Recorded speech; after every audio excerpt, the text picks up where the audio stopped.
हम सिर्फ ये इंसानी हकूक के लिए करेंगे, कानून की सरबलंदी के लिए करेंगे और आइन के लिए करेंगे। जिंदाबाद जिंदाबाद।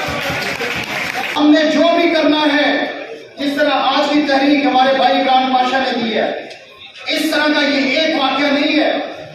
इससे पहले भी सोशल मीडिया पे वो 14 साल इस्लाम वाला केस चला था, जिसके वालिद के जनाजे में उसको शिरकत करनी थी। इससे बड़े वाकयात हैं। आपके कारोबार तबाह किए जा रहे हैं। आपको ये तो ज़ियाद माशाल्लाह में नहीं हुआ था।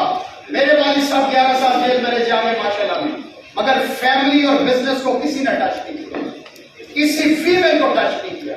ये कौन सा काम आप चला रहे हैं मुल्क के अंदर? हमें उस इंसानी हकूक के लिए काम करना है कि जो अभी भी जेलों में, जिनके बिजनेस अभी भी तबाह किए जा रहे हैं, सबसे पहले हमने उनके लिए काम करना है कि वो लोग जो देखें, किसी भी जगह आपकी प्रेजेंस, आपकी geo fencing is not a crime, political affiliation is no crime. किसी की पसंद नापसंद से हमने नहीं जाना कि इसको पकड़ के अंदर डाल दें। एक कानून बना हुआ है और ये कानून को मेंटेन, मैं फिर कहता हूं, किसने करना है? जिसका हमें आज तक नहीं समझ आई कि जुडिशरी का काम क्या है। सिर्फ तनख्वाहें लेना, प्रोटोकॉल एंजॉय करना और वकीलों को डांटना। इतनी जरूरत है जस्टिस साहिबान लाहौर हाई कोर्ट, तो देखता हूं जब कोई सीनियर आ जाता है, जी सर कैसे हैं, और यंगस्टर आता है तो आप डांटना शुरू कर देते हैं। ये कोई तरीका नहीं है।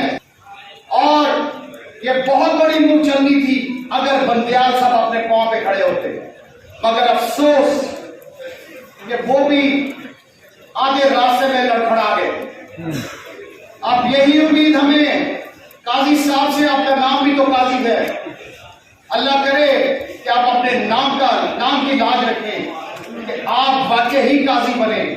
तो हम मुतालबा करते हैं कि फौरी तौर पर आइन के मुताबिक इलेक्शन कराए जाए ताकि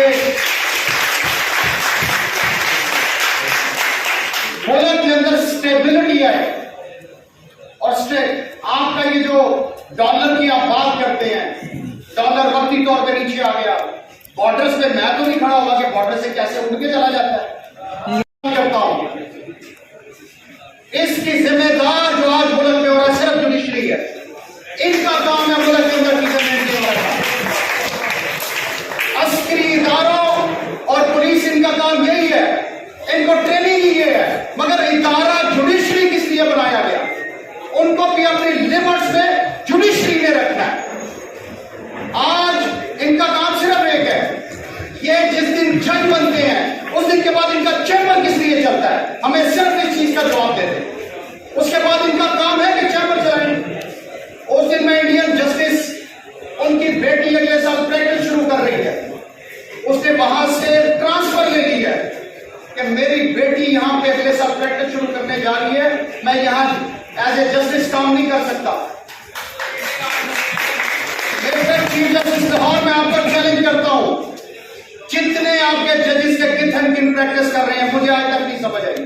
ये जो हमारे यंगस्टर भाई हैं, ये तो कैबिनेट को कैसे ना कैसे करते हैं, असल हकीकत तो इन्हें पता ही नहीं है। आपके कितन और बच्चों के केसेस 90% सक्सेस रेट कैसे होता है, हमें तो आज तक ये समझ नहीं आता। हर मोटा केस आपके चैम्बर्स में होता है, एक के बच्चे दूसरे जज के पास, दूसरे के बच्चे पहले के पास। सारा खेल तो आप खेल रहे हैं। और जब ये सारे बेनिफिट्स लेने हैं तो मुझे बताएं किस मुंह से ये उम्मीदवारों के खिलाफ ऑर्डर देंगे? फिर ऐसे ही होगा कि 100 बिलें जो हैं 96 जो हमारे कोर्ट कमांडर हाउस वाली है, वो कभी फुटबॉल बन के दूसरे जज के पास, दूसरे से तीसरे के पास। कभी ऐसा भी हुआ है कि बिलें आप वापिस भेजें।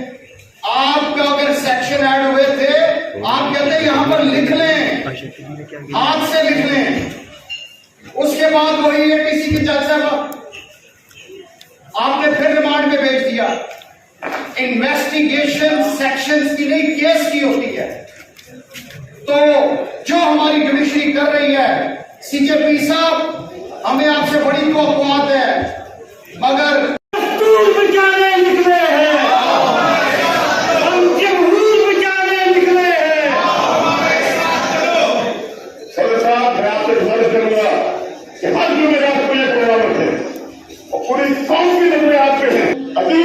जो वायद है उन्होंने यहाँ से तय की। इस आज भी इंशाअल्लाह जनाब इख्तियार खान साहब शाहन साहब बैठे हैं, सभी बात बैठी है। मैं अपनी बहन को साथ देता हूँ, 5 दिन से बड़ी सख्त बीमार थी, आज आ गई, बड़ी मेहरबानी की हमारे लिए। मैंने जब भी इससे फोन में बात की, इसने कहा भाई फिक्र ना करें, मैं साथ में कोई आए ना आए मैं खड़ी हूँ। हमें बाहर के गद्दारों को चुन चुन के उनके मुंह काले कर रहे हैं और जरूर कर रहे हैं।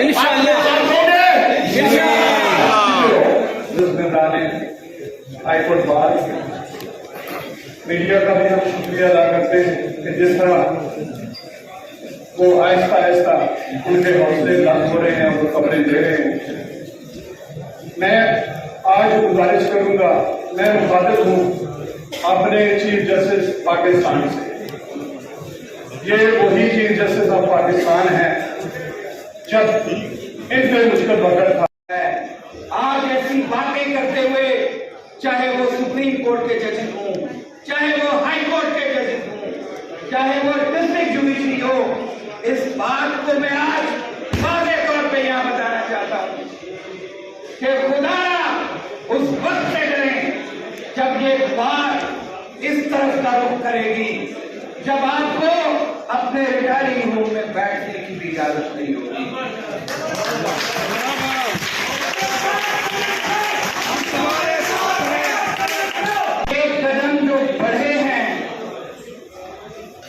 अभी राना इंतजार ने बड़ा वाज़े पैगाम दिया है कि इस बार एसोसिएशन का ताल्लुक लाहौर हाईकोर्ट बार एसोसिएशन हो, लाहौर बार एसोसिएशन हो या सुप्रीम कोर्ट बार एसोसिएशन हो, उसका ताल्लुक किसी पॉलिटिकल पार्टी से नहीं है, किसी पॉलिटिकल पार्टी के एजेंडे से नहीं है। इस मुल्क के अंदर आइन और कानून की पासदारी का हलफ हमने न पढ़ के भी उठाया हुआ है। तुम लोग उस आइन के अंदर दिए गए हलफ को पढ़ के भी उसको वायलेट कर रहे हो।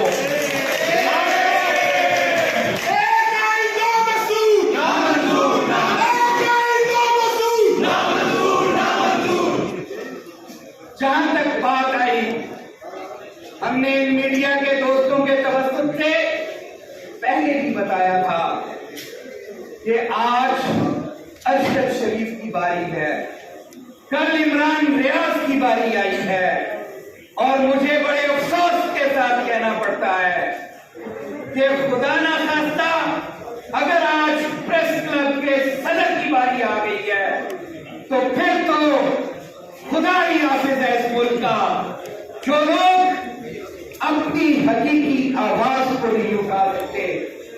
तो यहां आइन कहां है? आइन तो मुअत्तल है। कहां गई हमारी हाई कोर्ट, कहां गई हमारी सुप्रीम कोर्ट? क्यों नहीं साथियों के ऊपर सुओ मोटो लिया गया? अगर प्रेसिडेंट के घर को तोड़ा गया है, अगर उनके ऊपर कोई पर्चा दिया गया है, तो कहां है साफी तंजीमें? क्यों नहीं इकट्ठे? आज भी हम 5 साल के कैमरे देख रहे हैं, बारी आप लोगों की भी है सबकी।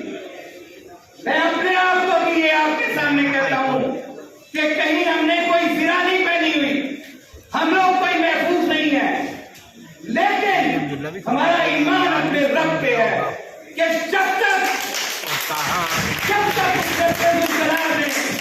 हमारी इज्जत और तकरीम रखनी है, जब तक हमारी जिंदगी की हिफाजत करनी है, तो कोई शख्स भी आपको आपके काम से रोक नहीं सकता। क्यों हमने ये किया?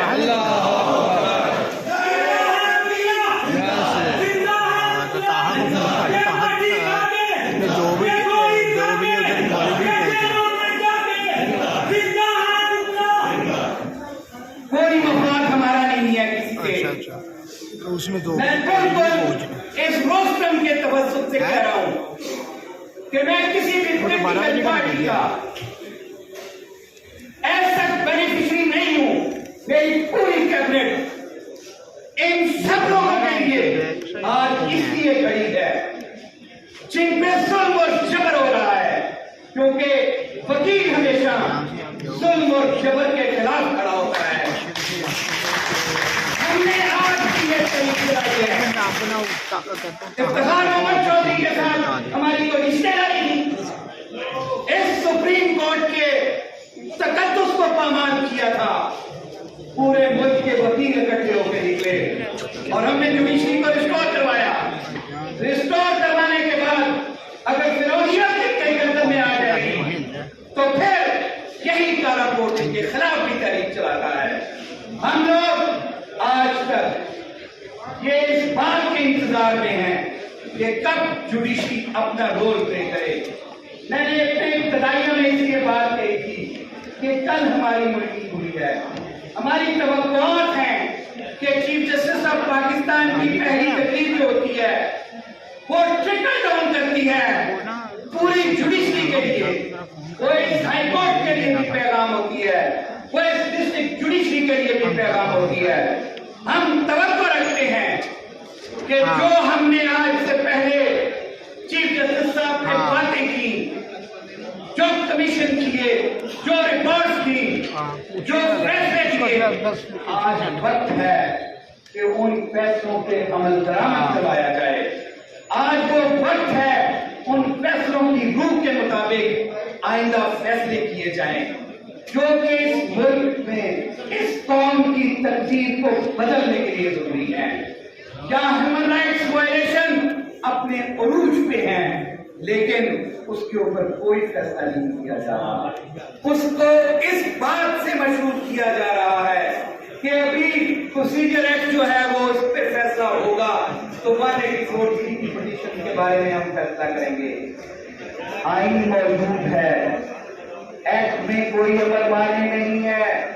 खुदारा आप 3 जजों से ही मशावरत करके किसी कोर्ट में वो केसेस लगा दें, किसी एक बेंच के पास लगा दें, जो फैसले होंगे हम कबूल करेंगे, लेकिन सर खानों में डाल के उन केसेस को ज़ेरे इल्तवा करके लोगों के हुकूक को पामाल नहीं होने दिया जाएगा। इसके बाद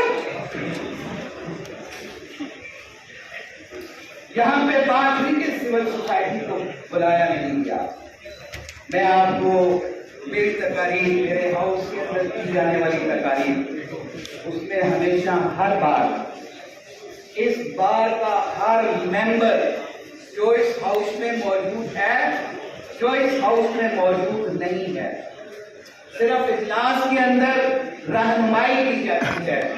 इस बार का हर मेंबर हक रखता है वो जिस सिविल सोसाइटी के लोगों के साथ, जिस YDA के साथ, जिस YNA के साथ, जितनी सहाफी तंजीमें हैं उनके साथ वो राब्ता करें, इस तहरीक का हिस्सा बनाएं, हम उनको वेलकम करेंगे।